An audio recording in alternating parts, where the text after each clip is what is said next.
La Universidad Nacional de Córdoba reconoció a la investigadora española María José Alonso Fernández con el título de doctora honoris causa, la máxima distinción que otorga la institución.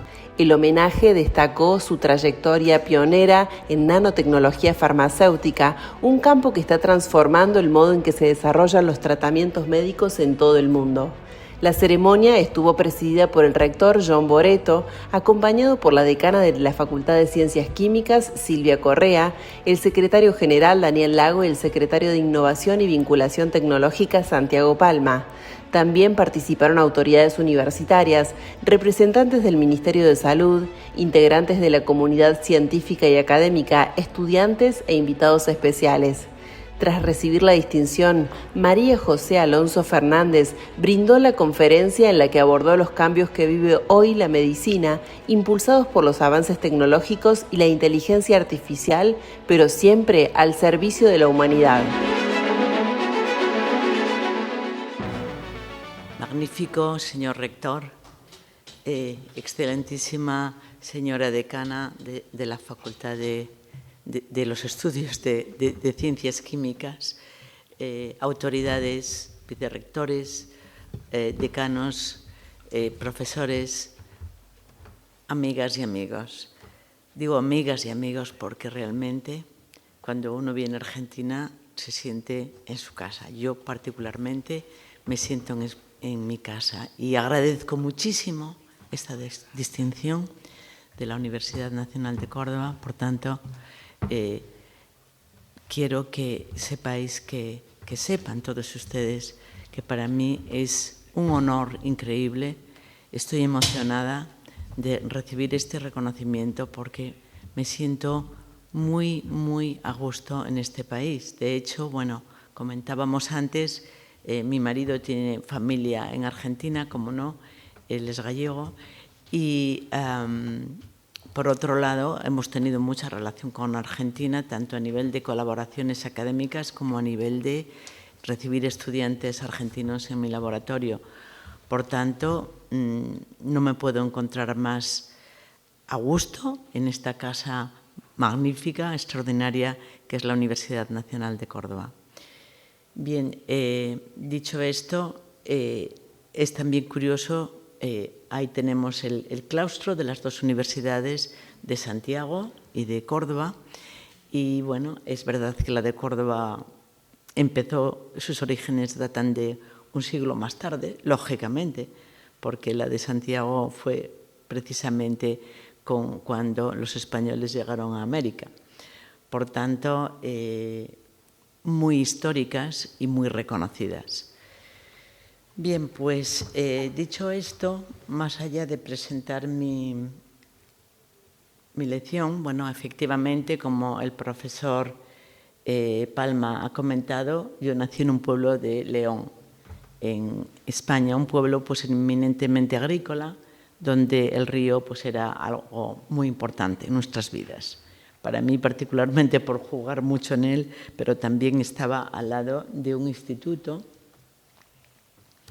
que es este, que lo menciono porque hace un par de años recibí el reconocimiento que quizás me ha llegado más al corazón, y es llevar mi nombre, el instituto de mi pueblo.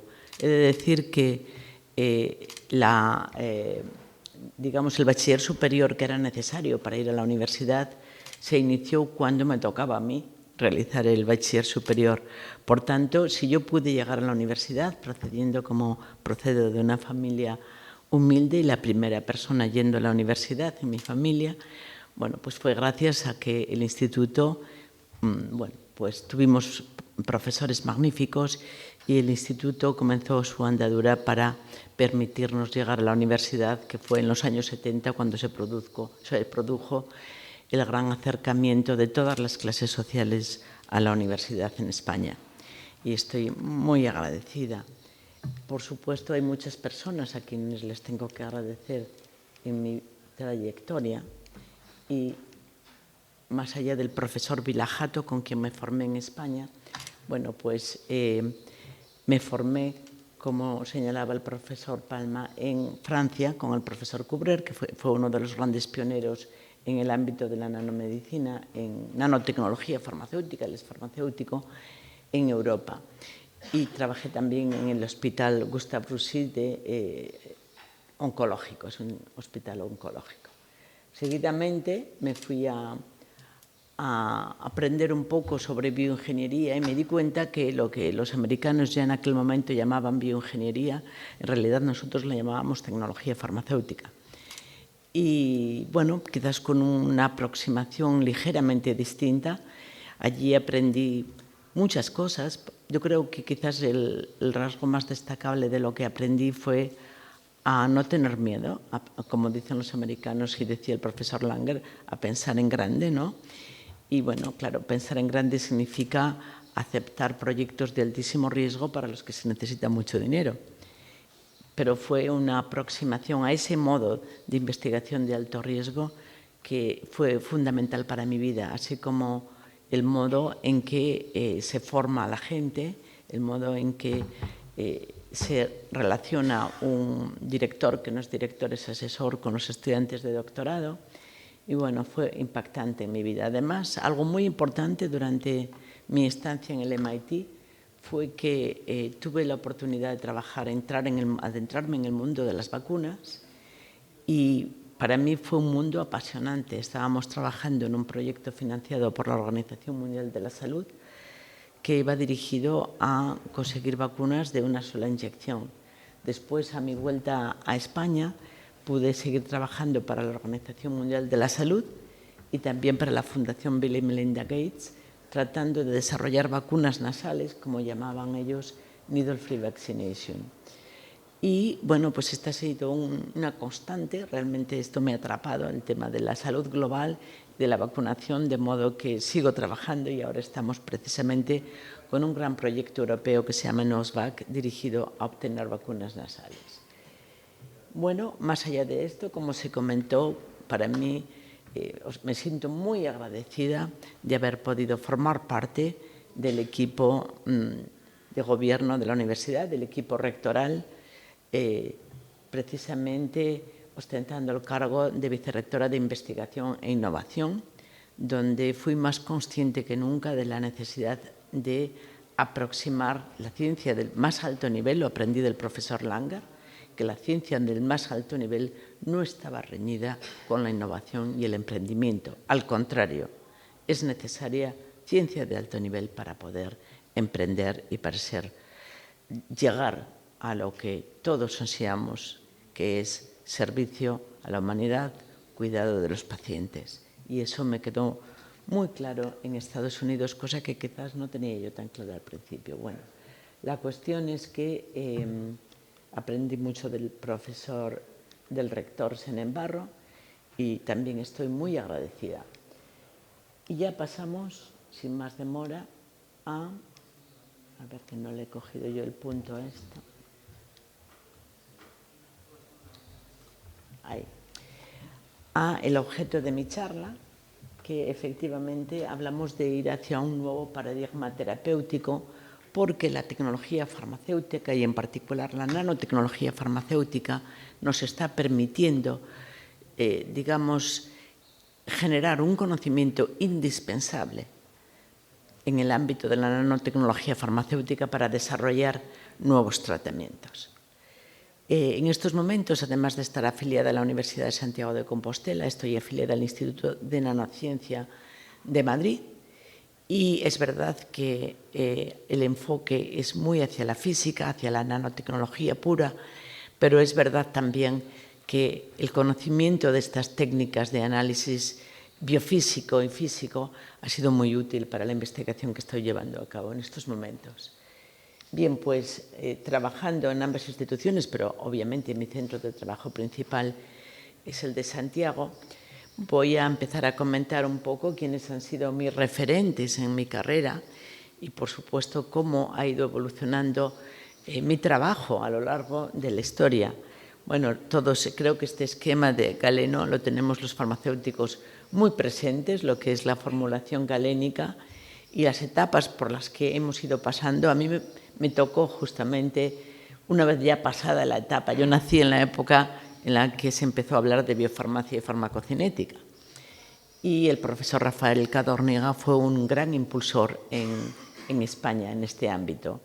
Y su discípulo, el profesor Vilajato, mi maestro, a quien le debo tanto, bueno, pues ha sido quizás uno de los profesores sin duda más destacados, más notables, con mayor trascendencia en el ámbito de la farmacia galénica, tecnología farmacéutica, biofarmacia, farmacocinética.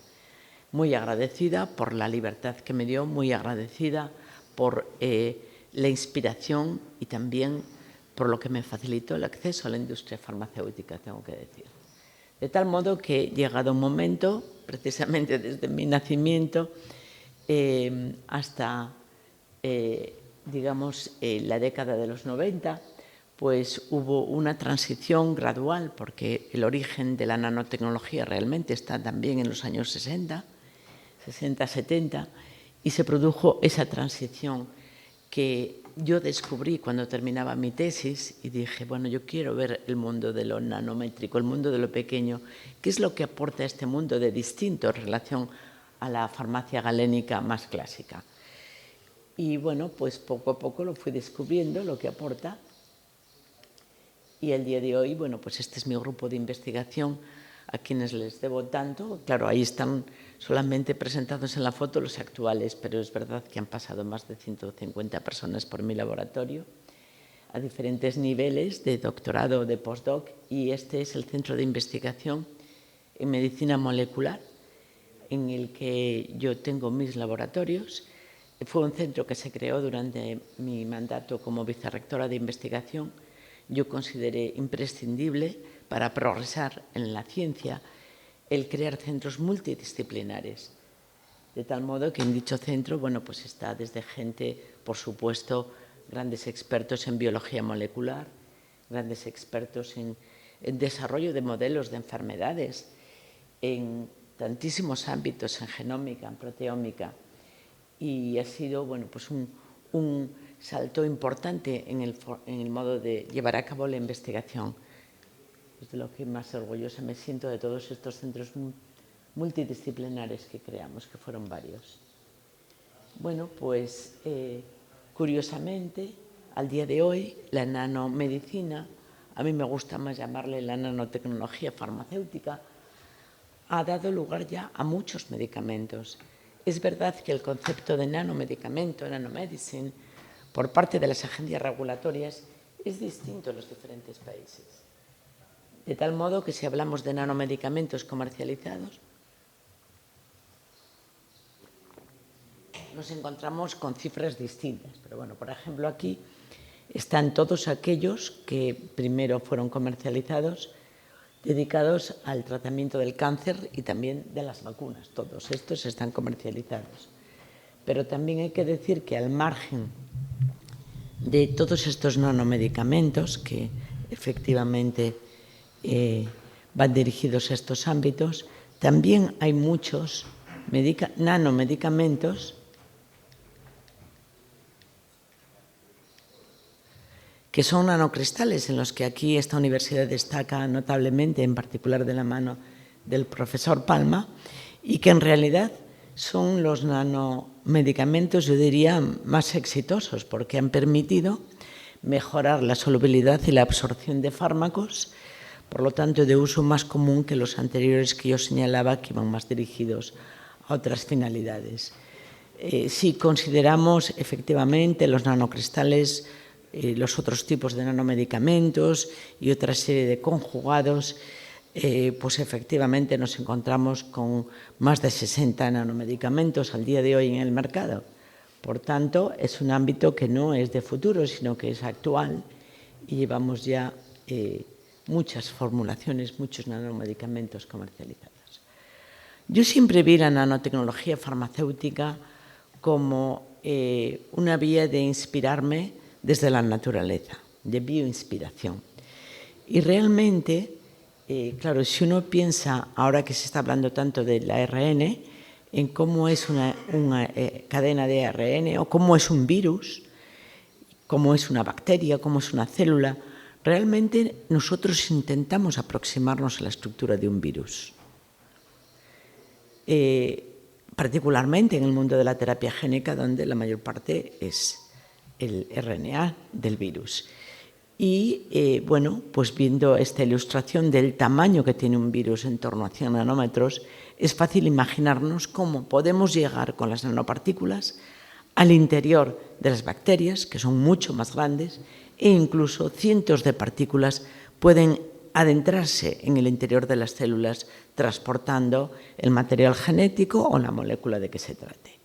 Y ahí es donde efectivamente nosotros hemos trabajado, siempre con esta perspectiva que yo digo que es farmacéutica. Es decir, no diseñamos nanopartículas para cualquier cosa, para probar un material, sino que siempre teniendo en cuenta la naturaleza del fármaco y las barreras biológicas, biofarmacéuticas, a las que el fármaco se ha de enfrentar hasta llegar a su diana terapéutica. De tal modo que, dependiendo del tipo de fármaco y del tipo de barrera, porque hay muchas vías de administración y muchos lugares a donde queremos llegar en el organismo, pues diseñamos nanopartículas, como las que aparecen en la foto, de estructuras muy distintas. Con frecuencia diseñamos esta estructura de núcleo cubierta, donde incluimos lípidos y polímeros. Pero también tenemos que estudiar la configuración interna de estas partículas y particularmente en el caso de la terapia génica, el ARN mensajero, para lo que necesitamos el cryo-TEM, para entender bien qué es lo que hay dentro de cada una de las partículas. Y es lo que vemos ahí. O sea que esto es lo que le llamamos el diseño racional de nanomedicamentos. Y básicamente esta es la evolución que hemos seguido en mi laboratorio. En los años 90, bueno, pues desarrollamos una nueva plataforma de delivery que estaba constituida por las nanopartículas de quitosano. Después trabajamos mucho con las nanopartículas de poliláctico con polietilenglicol. Luego seguimos con otra serie de familias de polímeros. El enfoque siempre ha sido tecnológico. Y hemos desarrollado nanocápsulas, nanopartículas poliméricas de diferentes tipos y finalmente ahora estamos con otras estructuras un poco más complejas que combinan lípidos y polímeros. Acompañando a estos desarrollos, efectivamente han venido las patentes de nuestro grupo de investigación y la participación directa en una serie de empresas que aparecen ahí reflejadas, 3 ubicadas en España y una en Canadá y una en Estados Unidos. Es importante también destacar que cada una de estas plataformas fue ideada para diferentes tipos de fármacos. Algo mal. Tengo que pulsar más. Al principio trabajamos con pequeñas moléculas, proteínas, antígenos, polinucleótidos, todo esto desde el principio de los 90, y luego pasamos ya para moléculas más complejas, pero incluyendo también en estos momentos en una de las empresas vitaminas, anticuerpos monoclonales, antígenos, polinucleótidos, etc.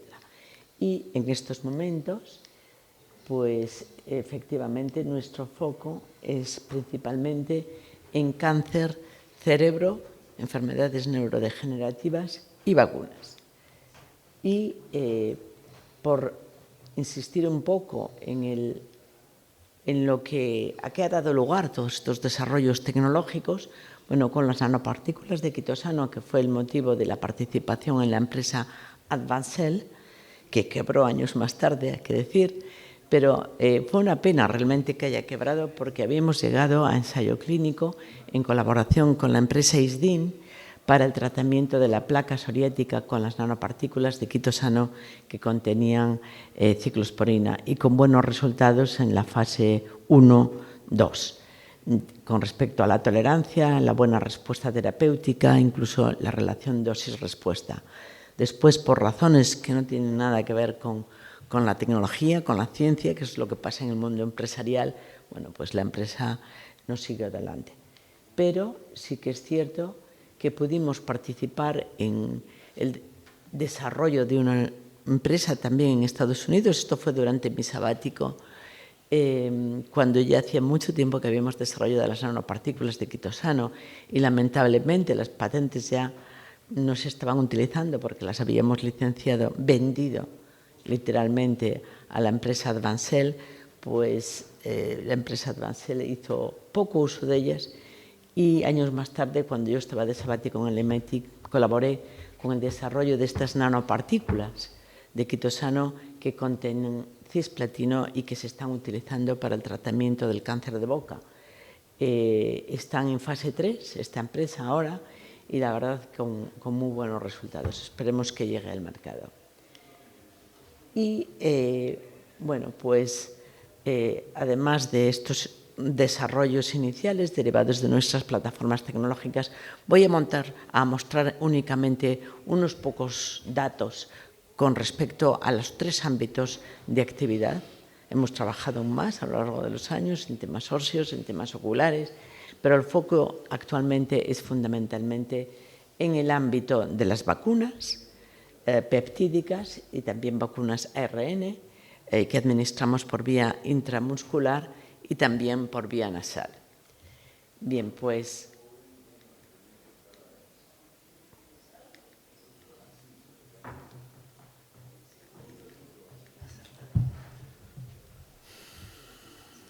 la paso aquí. Vale, pues tiene razón, si la tengo aquí al lado. Bueno, pues con respecto al tema del quitosano que venía comentando, cuando trabajamos para la Fundación Bill y Melinda Gates, conocimos a un grupo canadiense que había desarrollado un nuevo concepto de vacuna frente al SIDA. En lugar de una proteína, era un conjunto de 12 péptidos. Y nos pidieron cómo conseguir que los 12 péptidos llegaran juntos a su diana células dendríticas. La cuestión es que elaboramos unas partículas de quitosano, precisamente, y preparamos un cóctel. Y este cóctel, bueno, fue desarrollado en España precisamente con un proyecto europeo. Hicimos toda la fabricación tipo GMP y fue testada también en monos en Estados Unidos.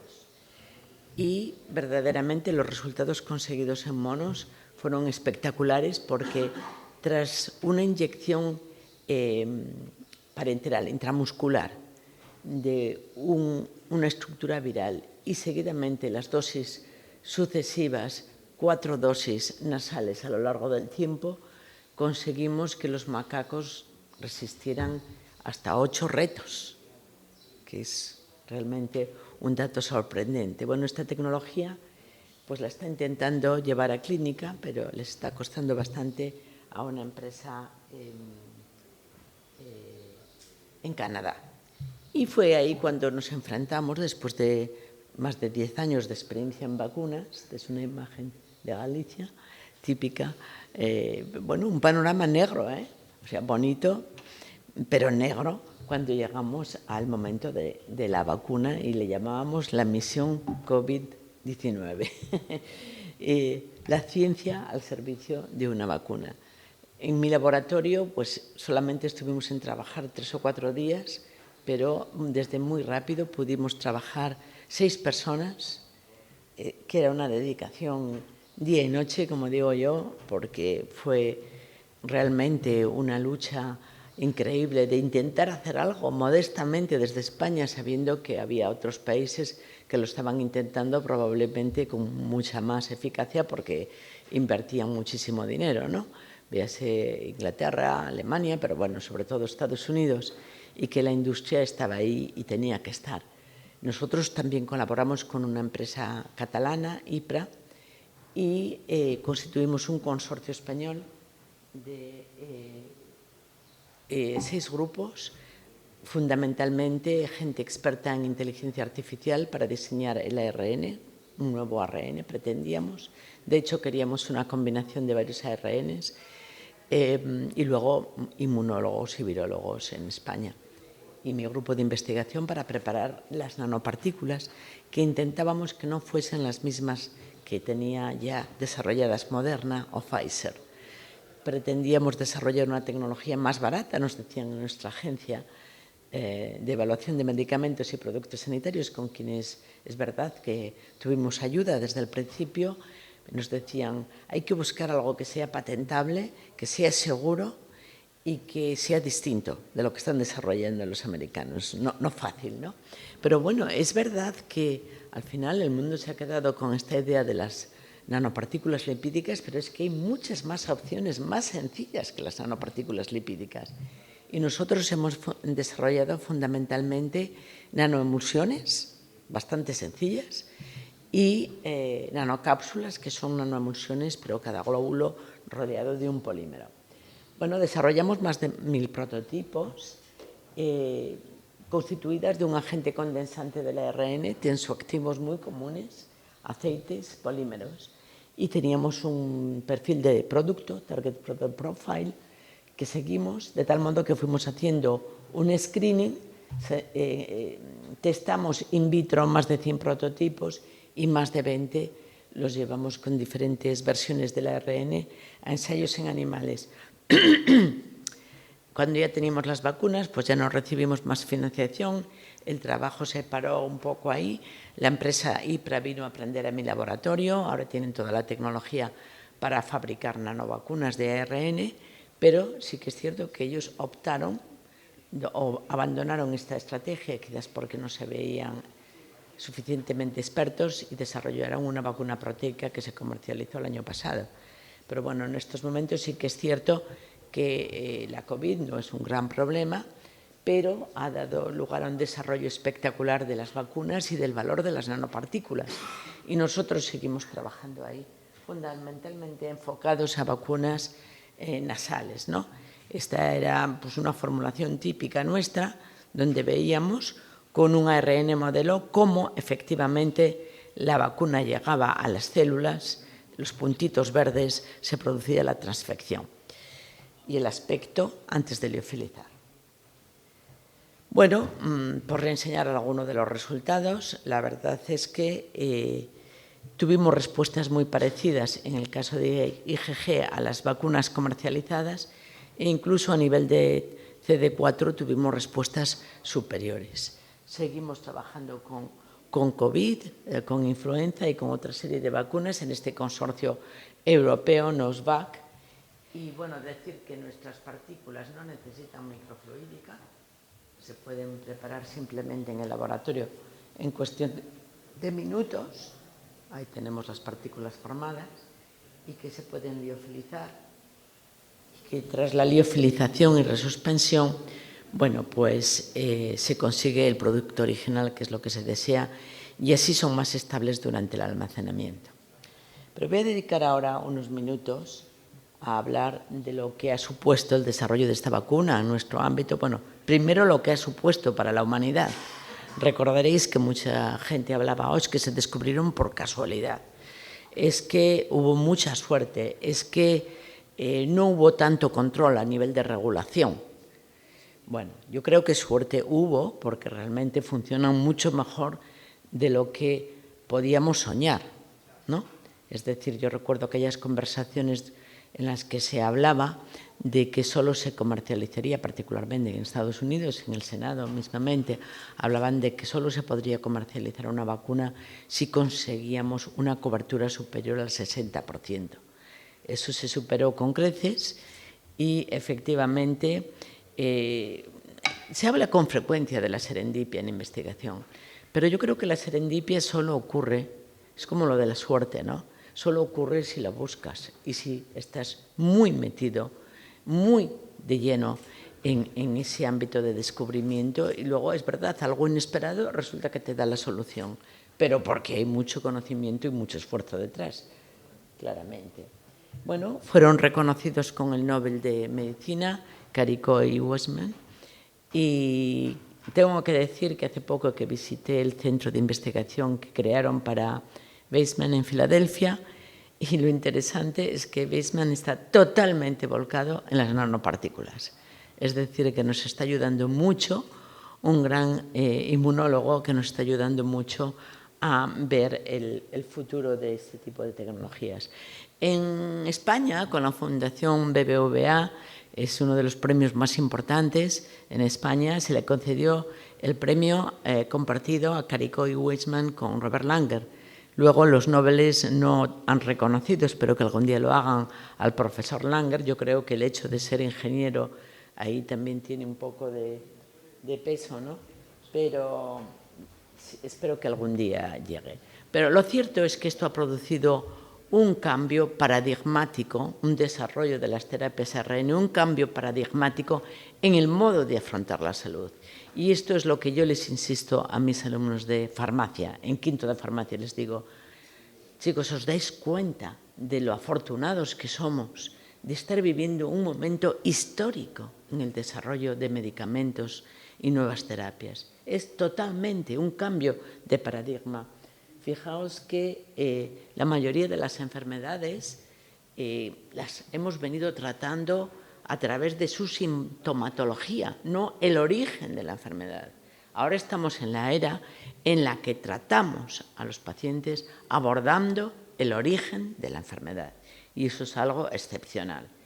Y esto ha sido posible para los que desprecian las tecnologías, que es verdad que, por ejemplo, yo recuerdo cuando era vicerrectora en la Universidad de Santiago, me llamaban tecnóloga, los que no me querían mucho, y como si la tecnología no fuera muy importante, ¿no? y que la ciencia y la tecnología van irremediablemente juntas. Y el desarrollo de la vacuna no fue una cuestión de hoy para mañana, sino debido a una gran revolución tecnológica que ha ocurrido en el último medio siglo, y que ahí tenemos la nanotecnología desde los años 60, porque no es de antes de ayer.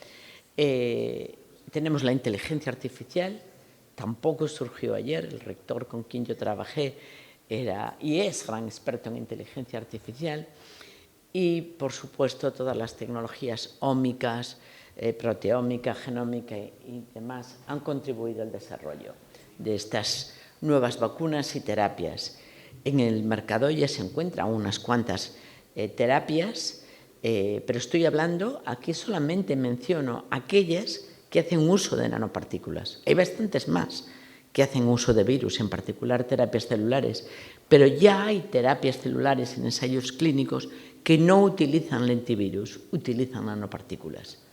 Ese es un adelanto enorme, porque las condiciones que se requieren al día de hoy para producir terapias celulares son enormemente exigentes y el coste de los tratamientos es inabordable. Hay que ser francos y solamente se está abordando en casos muy críticos. Con las nanopartículas esto va a cambiar radicalmente. Va a cambiar radicalmente porque no se necesitan estas condiciones requeridas para el manejo de los virus. Y bueno, fue cuando esta es una foto, ya podéis ver por mi cara, de hace mucho tiempo, cuando empezamos con el ARN en el Centro de Investigación, el CIMUS, Centro de Investigación en Medicina Molecular de la Universidad de Santiago, y empezamos ya en la década de los 2000, es decir, que llevamos ya más de 25 años trabajando en este ámbito, y aquí fue muy relevante para dar el paso al gran descubrimiento conocer la estructura interna. Es decir, las nanopartículas de ARN no es o las nanocápsulas, no es una nanocápsula que se abre y que nosotros llenamos, no. Una cadena de ARN es tan grande como una partícula, entonces tenemos que condensarlo, tenemos que empaquetarlo, y el modo de empaquetamiento va a condicionar extraordinariamente la respuesta. Por tanto, las técnicas de microscopía han sido fundamentales para el desarrollo de este tipo de nanopartículas y poder relacionar composición, estructura, respuesta. Bueno, voy a referirme muy brevemente a algunos ámbitos terapéuticos, y el primero, la medicina de precisión del cáncer. Es decir, que hemos oído hablar mucho de las terapias de precisión, de las terapias personalizadas. Al día de hoy, principalmente en el ámbito del cáncer, sabemos cuáles son los determinantes genéticos, cuáles son los genes mutados y cómo podemos llegar ahí. Pero hay que reconocer que si no disponemos de un nanovehículo transportador, no podemos llegar ahí, en muchos casos, y por eso nos hemos lanzado a trabajar con anticuerpos monoclonales y también con ARN. Es muy curioso el hecho de que al día de hoy existen casi 100 terapias basadas en anticuerpos monoclonales, más de 30 terapias comercializadas basadas en anticuerpos monoclonales, pero en todos los casos las terapias aprobadas van dirigidas única y exclusivamente a targets extracelulares o targets de membrana. Sin embargo, la mayoría de las oncoproteínas, lamentablemente, no se secretan al medio, sino que están en el interior de la célula y no han sido abordadas. Es lo que en inglés le llaman undruggable targets, porque no se han podido curar esos cánceres. Estamos hablando de cáncer de páncreas, de muchos cánceres de pulmón, de colorectal también. Entonces nosotros lo que dijimos es, vamos a transportar el anticuerpo monoclonal en una nanopartícula. Digo cambio paradigmático porque no se habían tratado las enfermedades con el anticuerpo monoclonal encapsulado en una nanopartícula. Y eso fue también el origen de una de nuestras empresas. Tomamos como referencia una diana terapéutica increíble en cáncer, una diana con la que las farmas llevan luchando décadas y décadas y no consiguen tratarlo con pequeñas moléculas, con citotóxicos, como es el caso del cáncer de pulmón, de páncreas, que decía antes. Son promovidos, generados principalmente por una oncoproteína que se llama KRAS. Entonces, con los anticuerpos monoclonales nosotros encontramos un modo de anular esta proteína que está mutada. Es decir, que en los hospitales se hace la selección de los pacientes que son positivos en KRAS, diseñamos el anticuerpo monoclonal, este ha sido el objeto de la empresa, y diseñamos el nanotransportador que va a permitir acceder a esa diana que está dentro de la célula. Bueno, por supuesto, para ello desarrollamos estas nanocápsulas poliméricas y hemos publicado parte del trabajo. Estas nanocápsulas las hemos modificado, son de naturaleza muy distinta si son para anticuerpos monoclonales o para ARN mensajero. Y bueno, los típicos ensayos in vitro donde se ve que silenciando el RAS o utilizando el KRAS o utilizando los anticuerpos monoclonales conseguimos una reducción del tamaño del tumor significativa y también una prolongación del tiempo de supervivencia. Ahora estamos con terapias de combinación, porque todos sabemos que las terapias de anticuerpos monoclonales solas no lo resuelven. Entonces estamos con terapias de combinación en la empresa para ver si llegamos a clínica. Y el último ámbito en el que estoy muy centrada en estos momentos, porque soy consciente de la necesidad de nuestros nuevos tratamientos para enfermedades neurodegenerativas y también psiquiátricas, pero el cerebro es el gran desconocido. El primer trabajo que nosotros publicamos para utilizar nanopartículas pasando la barrera hematoencefálica y llegando al cerebro lo publicamos hace 20 años. Y yo en aquel momento dije, esto es demasiado complicado. Es suficiente para un paper, pero aquí no vamos a, de momento, ayudar mucho a los pacientes. ¿Por qué? Porque todavía no conocemos muy bien el cerebro. Gracias a nuestro Nobel en España, Ramón y Cajal, que descubrió la plasticidad de las células neuronales y esto ha abierto un campo increíble, de modo que en las últimas décadas se ha progresado extraordinariamente y hemos dicho, venga, ahora ya vamos a centrarnos en este ámbito. Nuestra aproximación ha sido de administrar directamente en el cerebro para el caso de enfermedades muy graves, como puede ser un glioblastoma. No hay ningún problema en inyectar directamente en el cerebro. O utilizar el nose to brain, nariz-cerebro. Como teníamos mucha experiencia en la administración nasal, dijimos, vamos a explorar cómo podemos llegar al cerebro a través de la nariz. Y desarrollamos esta tecnología que efectivamente vemos ahí una nanopartícula con una cubierta polimérica que facilitó su acceso al hipocampo, donde se desarrollan muchas enfermedades psiquiátricas y también ahora están viendo el componente del hipocampo en las enfermedades neurodegenerativas y vimos cómo podíamos llevar ahí un compuesto que sería de interés en el tratamiento del Alzheimer. Y ahí vemos cómo efectivamente llega una cantidad significativa al hipocampo. No pasa del hipocampo, eso sí, por lo que también a partir de ahí decidimos estudiar cómo difunden las nanopartículas en el cerebro y cómo acceden a las neuronas, a la microglía, a los astrocitos, para tratar diferentes tipos de patologías. Y la difusión era un problema muy serio y de hecho hemos trabajado mucho con farmas para estudiar cómo difunden las partículas en el cerebro. Aquí vemos, no se ve muy bien en la imagen, pero hay diferentes áreas en rojo que significa que las partículas han difundido en el cerebro, han llegado a principalmente neuronas y microglía y han transfectado, es decir, han producido una proteína roja, lo cual quiere decir que podemos transfectar células del cerebro para abordar determinadas enfermedades. Y bueno, tampoco se ve muy bien a la derecha, de hecho hay un vídeo de cómo circulan, pero creo que no se ve bien, cómo circulan las partículas por el cerebro, y aquí vemos una sección que queríamos transfectar. En definitiva, que estamos ahí intentando desarrollar nanopartículas para diferentes patologías a nivel del cerebro.